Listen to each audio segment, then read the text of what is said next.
사랑하는 여러분, 한 주간 평안하셨습니까? 만약에 여러분에게 누가 여러분의 인생을 어떻게 사셨습니까? 인생을 뭐라고 생각하십니까? 라고 물으신다면 여러분은 어떻게 대답하시겠습니까? 사람마다 좀 다 다르겠죠. 학교에서 인생이 무엇이냐라는 것을 가지고 이렇게 시를 이렇게 쓰라고 한 적이 있었습니다. 제 얘기가 아니고 들은 이야기입니다. 그래서 한 학생이 이제 시를 가져왔어요. 처음에 이렇게 썼습니다. 인생은 기쁨도 슬픔도 모두 삼키고 가야 할 기나긴 여정입니다. 이 문장이 참 의미가 있어서 선생님이 감격하고 있는데 가만히 들어보니까 좀 들어본 내용 같아요. 마지막 이렇게 나오죠. 희노애락을 무슨 소주와 함께. 옛날에 광고에 나왔던 거죠, 여러분. 네. 그래서 이 학생이 선생님한테 뒤지게 혼났다고 합니다. 네, 여러분들의 인생을 어떻게 정의하시겠습니까? 사실 저는 너무 젊어서 아직 여기 계신 또 인생의 선배님들 앞에 제가 인생을 감히 논할 자격은 없지만 오늘 성경에 나오는 이 야곱은 그의 인생을 뭐라고 이야기했을까요? 그가 나이 130이 되었을 때 바로 왕이 애굽에 내려가서 바로 왕이 이제 그에게 묻죠. 어떻게 인생을 살아오셨습니까? 그때 이제 야곱이 창세기 47장 9절에 이런 말씀을 했죠. 야곱이 바로에게 아뢰되 내 나그네 길의 세월이 130년이니이다. 내 나이가 얼마 못 되니 우리 조상의 나그네 길의 연조에 미치지 못하나 험악한 세월을 보내었나이다. 그는 그의 인생을 130년의 인생을 험악한 세월을 살았다라고 이야기하고 있습니다. 여기서 이 험악하다라고 하는 뜻은 사악한 가치가 없다라는 뜻입니다. 정말 그가 겸손하게 정말 내가 살아보니까 인생이 참 험악했습니다. 단순히 어떤 겸손의 말은 사실 아닌 것 같습니다. 왜냐하면 우리가 야곱의 세월을 조금만 뒤돌아보면 그의 인생이 얼마나 고단했고 얼마나 힘들었는지를 잘 알 수 있기 때문입니다. 그런 야곱이 인생의 몇 번의 그런 어렵고 힘든 가운데서도 그가 이렇게 버티고 살아올 수 있었던 몇 번의 중요한 인생의 터닝 포인트라는 것이 있습니다. 그 중에 오늘 우리가 읽은 28장 말씀이 그의 인생의 가장 첫 번째 중요한 터닝 포인트라고 할 수 있습니다. 그 터닝 포인트가 어떤 것인지를 우리가 좀 살펴보기를 원합니다. 여러분, 야곱은 태어날 때부터 치열한 삶을 살았죠. 그는 어머니 뱃속에 있었을 때부터 그의 형 에서와 태중에서부터 싸웠습니다. 그래서 어머니가 리브가가 너무 고민을 했죠. 도대체 이 뱃속에서 왜 이렇게 태동이 심할까? 그것으로 인하여 걱정했을 때 하나님께서 그 리브가에게 나타나셔서 말씀하셨죠. 그 말씀이 바로 창세기 25장 23절 말씀입니다. 여호와께서 그에게 이르시되 두 국민이 내 태중에 있구나. 두 민족이 내 복중에서부터 나누이리라. 이 족속이 저 족속보다 강하겠고 큰 자가 어린 자를 섬기리라 하셨더라.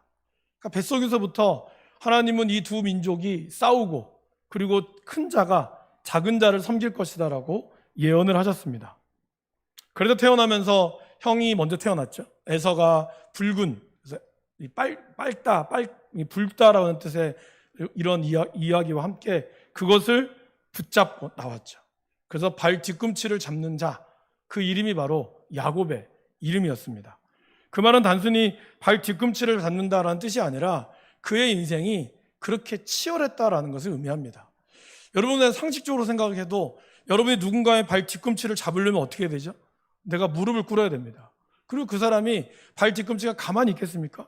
만약에 까딱 잘못했다가는 그의 뒤꿈치에 내가 얼굴을 맞아야 되는 상황입니다. 그러니까 그의 발 뒤꿈치를 가만히 보고 있어야 되고 그 사람의 앞을 보는 게 아니라 뒷꽁무니를 쫓아다녀야 했어요. 그리고 그거를 잡기 위해서 얼마나 그 사람의 움직임이나 행동 거지들을 잘 봐야 했겠습니까? 그러니까 그만큼 야곱은 다른 사람의 눈치를 보면서 그의 인생을 살아가야 했습니다. 신명기에 보면 장자는 아버지의 소득의 3분의 2를 받는다고 그랬어요. 그러니까 이 차자는 3분의 1밖에 받지 못하죠. 그것이 그 당시의 법 가운데 하나였습니다. 그런 와중에 야곱은 그의 인생의 복을 얻기 위하여 치열한 삶을 살았다라는 것입니다. 비록 하나님께서는 리브가를 통하여 둘째가 축복하겠다라는 말씀을 하셨지만 야곱 스스로 장자가 되기 위하여, 그러한 축복을 받기 위하여 그는 어마어마한 노력을 했다라는 것입니다. 그럼 여러분, 그 노력의 결과가 어떻죠? 그 노력의 결과가 바로 오늘 28장에 나오죠. 그의 부모를 떠나서 그는 브엘세바로 가야 했습니다. 이때 야곱의 나이가 몇 살쯤 되었을까요? 147살, 147에 죽었던 야곱의 나이를 역추적해보면 이때 그의 나이가 77살이었습니다. 그의 아버지, 그의 할아버지 아브라함이 떠났던 나이가 75세죠. 그러나 적어도 아브라함은 75세에 가나안으로 떠났을 때는 하나님이 그에게 약속했습니다. 내가 너에게 축복하노라. 그러나 지금 야곱은 그의 할아버지의 나이대에 떠났지만 그가 떠난 이유는 뭐죠? 축복을 하기 위해서 떠난 것이 아니었습니다. 그는 장자의 권을 얻었는지는 모르지만 그 장자의 권에 인생에 꽃이 핀 것이 아니라 그로 인하여 그는 도망가야 되는 이러한 인생의 어려움을 보내야 했다라는 것입니다.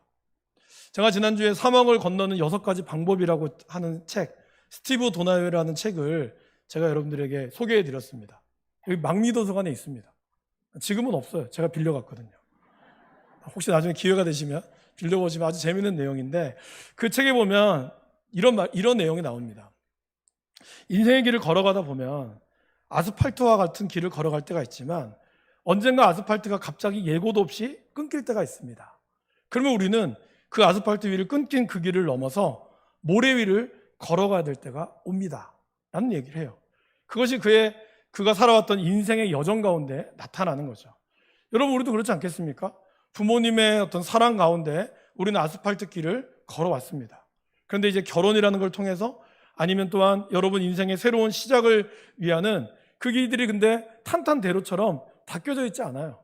어떻게 변할지 알 수가 없습니다. 갑자기 사업에 실패가 될 수도 있고요. 그리고 내가 기도하고 소원했던 것들이 무너지게 되는 그런 일이 생길 때가 있습니다. 그러한 모래와 같은 인생, 바로 야곱이 지금 그러한 길을 걸어가야 했다라는 것입니다. 광야를 떠나가는 이 여행이라는 것은 혼자 가는 일이 거의 없습니다.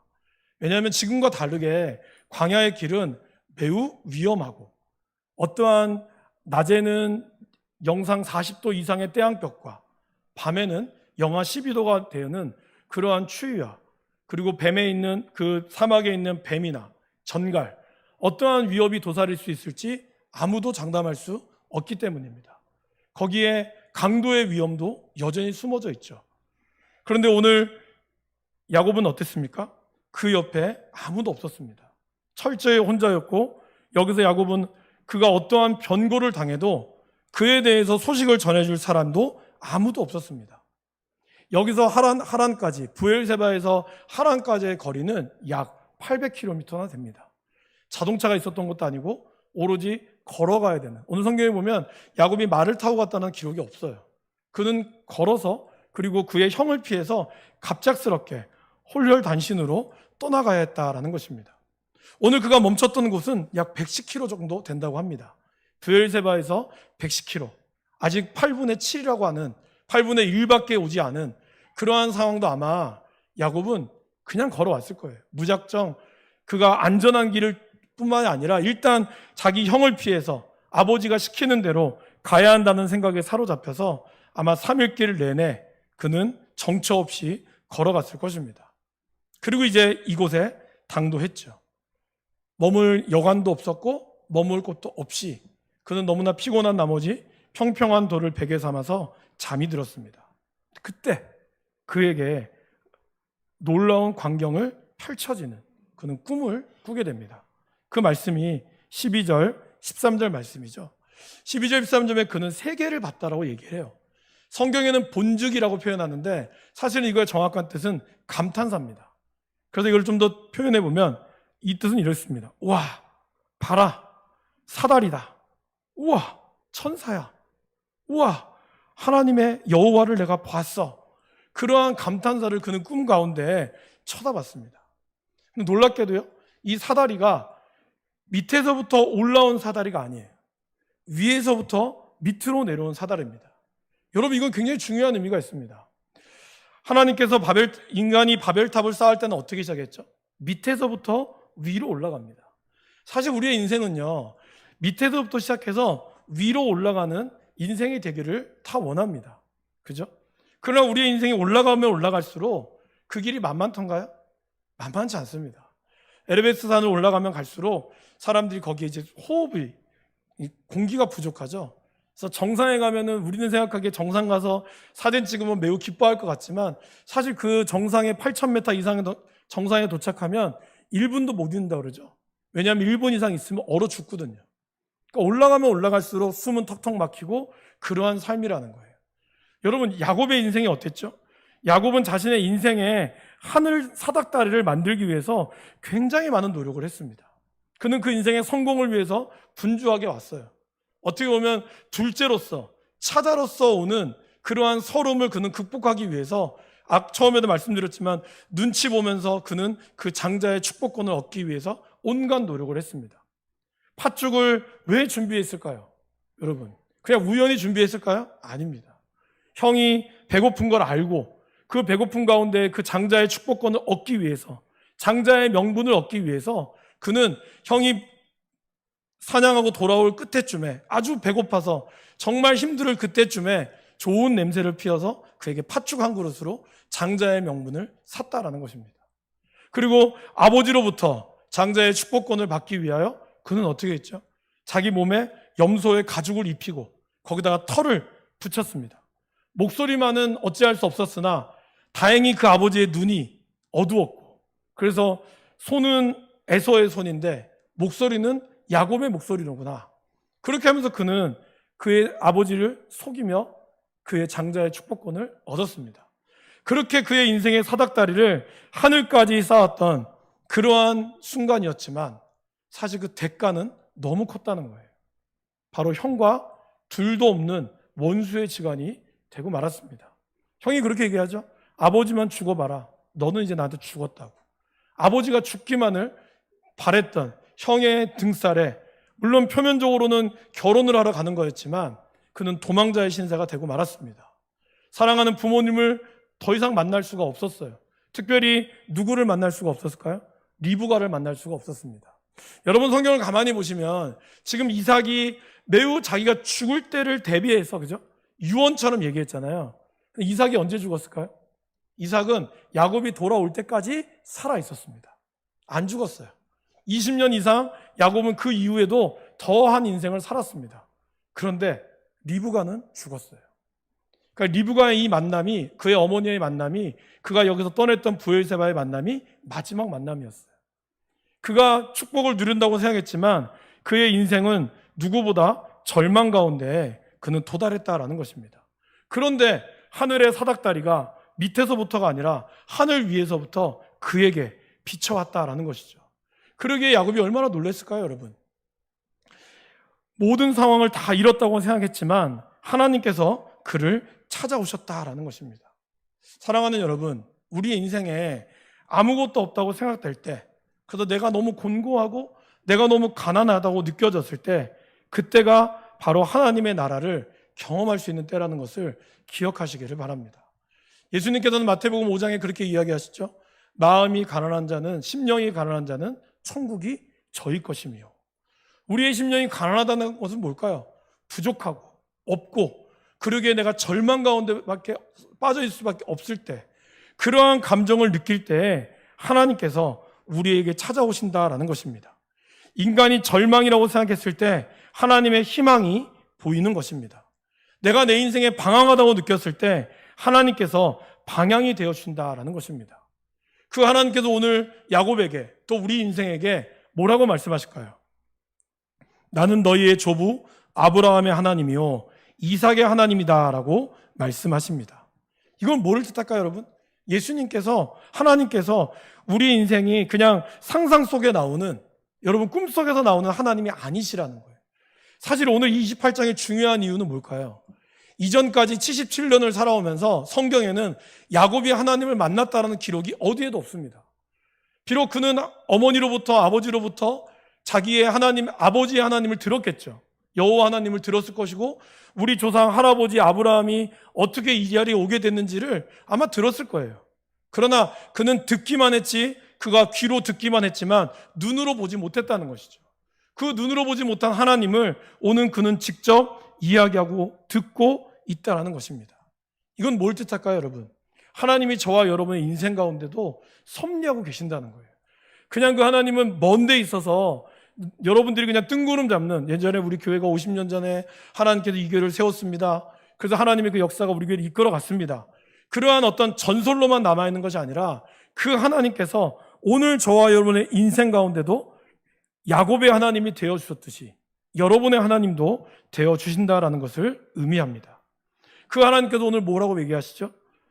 내가 누워있는 땅을 내가 너와 내 자손에게 줄 것이다.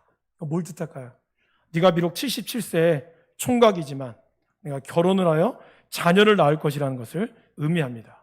그리고 그 자녀는 한 명, 두 명이 아니라 티끌같이 많아서 동서남북으로 퍼질 것임을 약속합니다.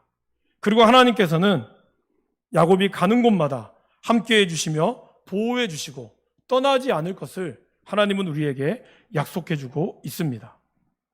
근데 여러분, 사실 이 28장 이후로부터 야곱이 그의 외삼촌을 만나고 살아왔던 시간을 가만히 보면 별로 축복한 것 같지 않아요. 아마 성경을 읽어보신 분은 아실 겁니다. 야곱이 가서 결혼을 했죠. 정말 하나님 약속하신 대로 결혼을 했어요. 근데 자기가 사랑하는 여인과 결혼하기 위하여 몇 년을 보냈죠? 무려 14년을 보냅니다. 처음에는 원치 않는 언니 레아와 결혼을 했는데 그것도 라반이 속여가지고 7년을 봉사했고, 또 그의 동생 라헬과 결혼하기 위하여 또 7년을 봉사했어요. 자녀를 많이 낳았죠. 그러나 자녀들은 맨날 치고받고 싸웠어요. 자기가 사랑하는 아들 요셉은 몇십 년 동안 생이별을 해야 되는 상황에 그는 도달했습니다. 가축은 굉장히 많았습니다. 그가 사업을 너무 잘해서 라반의 가축이 풍성해졌어요. 굉장히 거부가 됐지만 정작 그는 어땠죠? 20년 동안 한 번도 월급을 받지 못했습니다. 아주 갑질에 당한 거죠. 10년 동안이나 월급을 그의 라반은 바꿔버렸어요. 변혁했다고 나오죠. 준다고 했다가 10번이나 그러한 월급을 물렸습니다. 그도 사기꾼이었지만 그의 발 뒤꿈치를 잡는 자기보다 한 수 위에 라반을 만났죠. 그것도 누구에게요? 가장 가까운 사람으로부터, 자기 어머니의 오빠로부터 이러한 사기를 당했다는 거예요. 그가 이러한 인생의 사기를 당했음에도 불구하고 그가 이렇게 버틸 수 있었던 것은 바로 오늘 이 28장에 만났던 사늘사닥다리의 하나님을 만났기 때문이다라는 것입니다. 하나님께서는 이 과정을 통해서 야곱이 지나가야 될 사막을 통과할 수 있도록 하셨습니다. 아까 제가 사막책 얘기했죠, 여러분. 그 사막책에 보면은 6가지 방법 중에 3번째 방법이 뭔지 아십니까? 모래에 빠졌을 때, 자동차가 모래에 빠졌을 때 어떻게 해야 모래를 빠져나올 수 있을까입니다. 여러분, 타이어 바람을 많이 넣어서, 타이어가 이제 모래가 빠졌으니까 타이어에 바람을 잔뜩 넣어가지고 거기에다가 악셀레이터를 밟아서 나가게 하면 모래가 빠질까요? 모래 위를 건너갈까요? 아니면 타이어 바람을 빼야 될까요? 네, 타이어 바람을 빼야 됩니다. 거기 보면 거기 함께 차를 탔던 사람들 중에는 자동차에 대해서 아주 전공했던 그런 석사도 있었고, 그리고 이런 어떤 모래에 대해서도 잘 아는 지질학자도 같이 있었습니다. 친구들이 같이 사하라 사막을 건넜거든요. 그러니까 그걸 너무 잘 아니까 처음에는 모래에 빠졌을 때 내가 너무 잘 아니까 이 차를 꺼내려면 타이어 바람이 빵빵해야 힘을 받아서 갈 수 있다고. 그렇게 몇 번을 했지만 결국에는 오히려 그럴수록 더 깊이 들어갔다는 거예요. 타이어 바람을 빼니까 그 모래 속에 같이 묻혀서 같이 올라갈 수 있었다는 거예요. 그 책의 저자는 그렇게 이야기합니다. 우리 인생에 모래와 같은 깊은 수렁에 빠질 때 그때 우리들은 자꾸 우리의 힘을 더 주려고 합니다. 그러나 그럴수록 우리는 모래에 빠져들어가는 것을 경험하게 된다는 것입니다. 그럴 때는 어떻게 해야 될까요? 타이어 바람을 빼야 한다는 겁니다. 타이어 바람을 빼고 내 힘을 빼고 그리고 내가 그 변화에 익숙해져야 우리는 그 모래 위를 나갈 수 있다는 겁니다. 여러분, 지금까지 야곱의 삶이 어떠했습니까? 자기의 힘을 줬죠. 자기의 머리와 자기의 지식으로 자기가 받는 축복을 누리기 위하여 애썼어요. 그런 조마조마한 인생을 그는 살았습니다. 그런데 하나님이 그를 만나주신 거예요. 만남으로써 그의 인생은 사실 피진 않았어요. 당장에는 그는 험악한 세월을 살았습니다. 남은 그의 인생이 그랬어요. 하지만 하나님이 이걸 통하여 뭘 보여주실까요?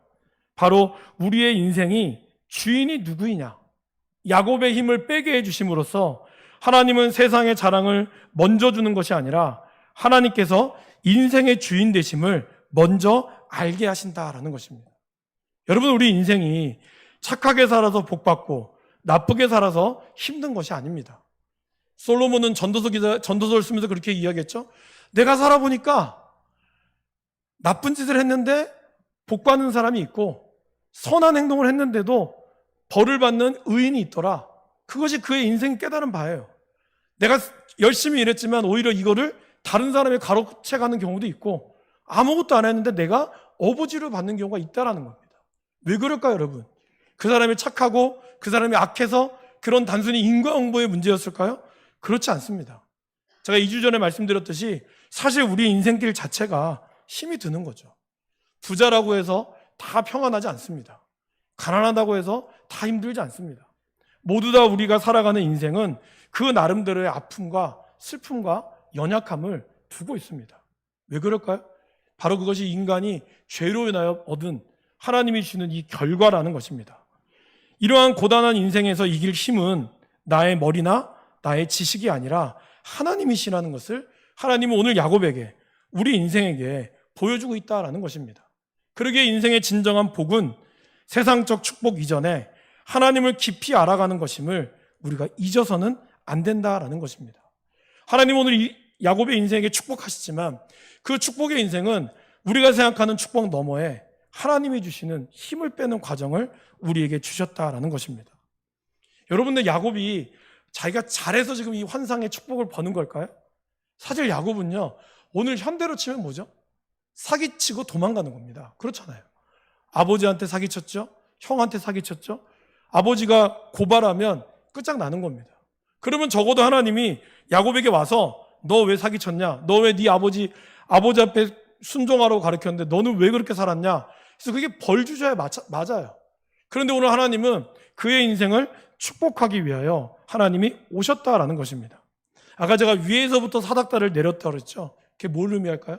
우리 인생이 아무리 내 스스로가 사닥다리를 쌓으려고 해도 하나님께 도달할 수 없고 오직 하나님의 위로부터 내려오는 그 사다리만이 우리가 하나님의 은혜를 누릴 수 있다라는 것입니다.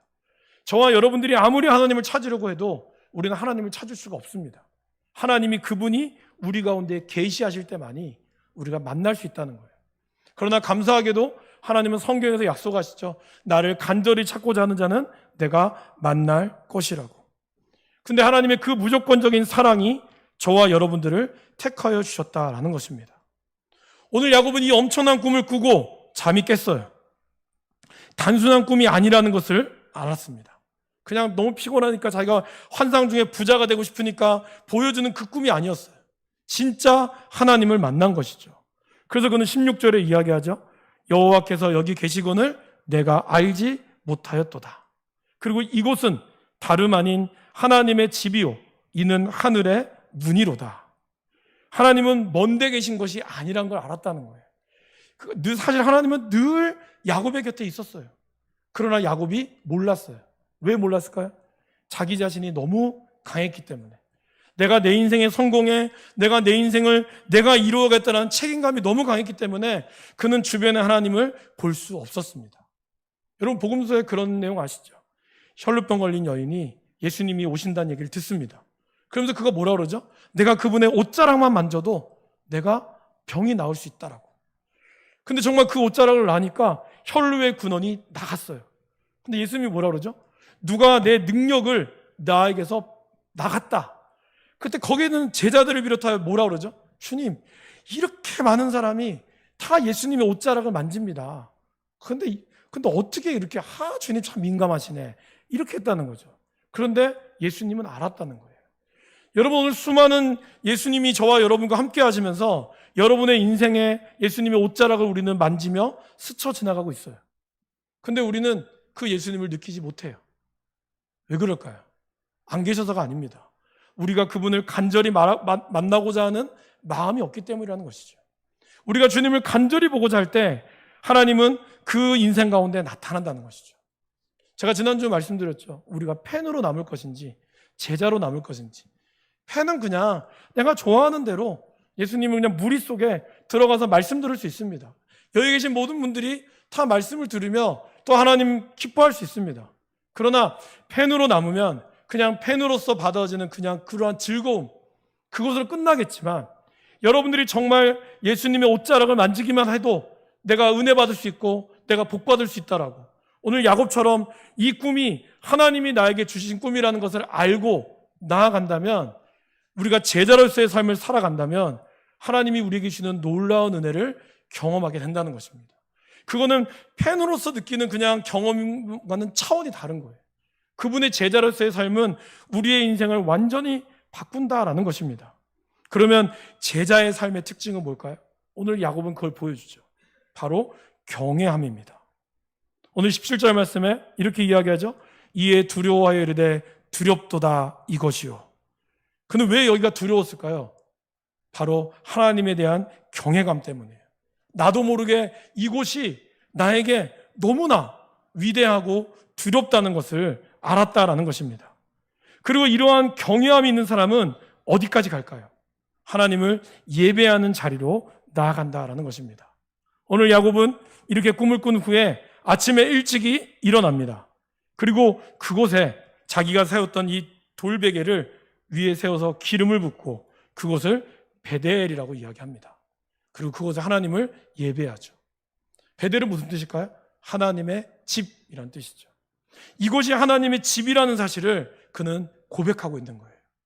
여러분, 루스가 무슨 뜻인지 아십니까? 이렇게 보면 참 재미있는 사실은 오늘 성경 기자는 19절에 이 성의 옛 이름은 루스라고 이야기합니다. 왜 옛 이름이라고 표현할까요? 하나님을 만난 그의 인생은 이제 이전의 모든 것은 다 지나가 버린다는 뜻이에요.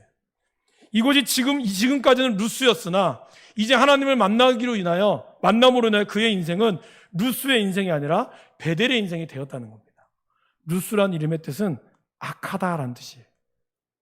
어떻게 보면 그의 인생이 다른 사람의 발 뒤꿈치를 잡는 그러한 악하고 잘못된 인생을 살았는데 하나님이 그에게 내려옴으로 이제 그가 하나님을 만남으로 그의 인생이 바뀌었다는 걸 의미합니다. 그러기에 성경 기자는 여기서 루스라는 이름을 넣고 있다는 겁니다. 저와 여러분들이 어떠한 인생을 살았던지 간에, 또 지금 우리가 외롭고 힘든 인생의 사막을 걸어가고 있지만 그 하나님께서 야곱에게 찾아오셨듯이 하나님께서도 저와 여러분의 인생 가운데 찾아와 주실 것입니다. 그분을 여러분들이 의지할 때 하나님이 찾아오셔서 여러분들에게 이렇게 말씀해 주실 것입니다. 여러분 가슴에 손을 한번 얹어 보실까요? 그리고 오늘 15절 말씀, 이 말씀을 우리가 함께 여러분들의 이름을 넣어서 축복하실까요? 저를 따라해 보시겠습니다. 하나님께서, 여러분의 이름을 넣으세요. 재욱이와 함께 있어서 재욱이가 어디로 가든지 재욱이를 지키며 재욱이를 이끌어 이 땅으로 돌아오게 할지라. 하나님께서 재욱이에게 허락한 것을 다 이루기까지 재욱이를 떠나지 아니하리라. 아멘. 이 축복이 여러분들에게 임하기를 바랍니다. 우리와 함께 하신 하나님, 우리를 지키시는 하나님, 우리를 떠나시지 않으시는 하나님의 약속을 신뢰하시며 저와 여러분들이 이 인생의 사막과 같은 인생길을 할지라도 넉넉히 걸어가게 될 줄 믿습니다. 함께 기도하겠습니다.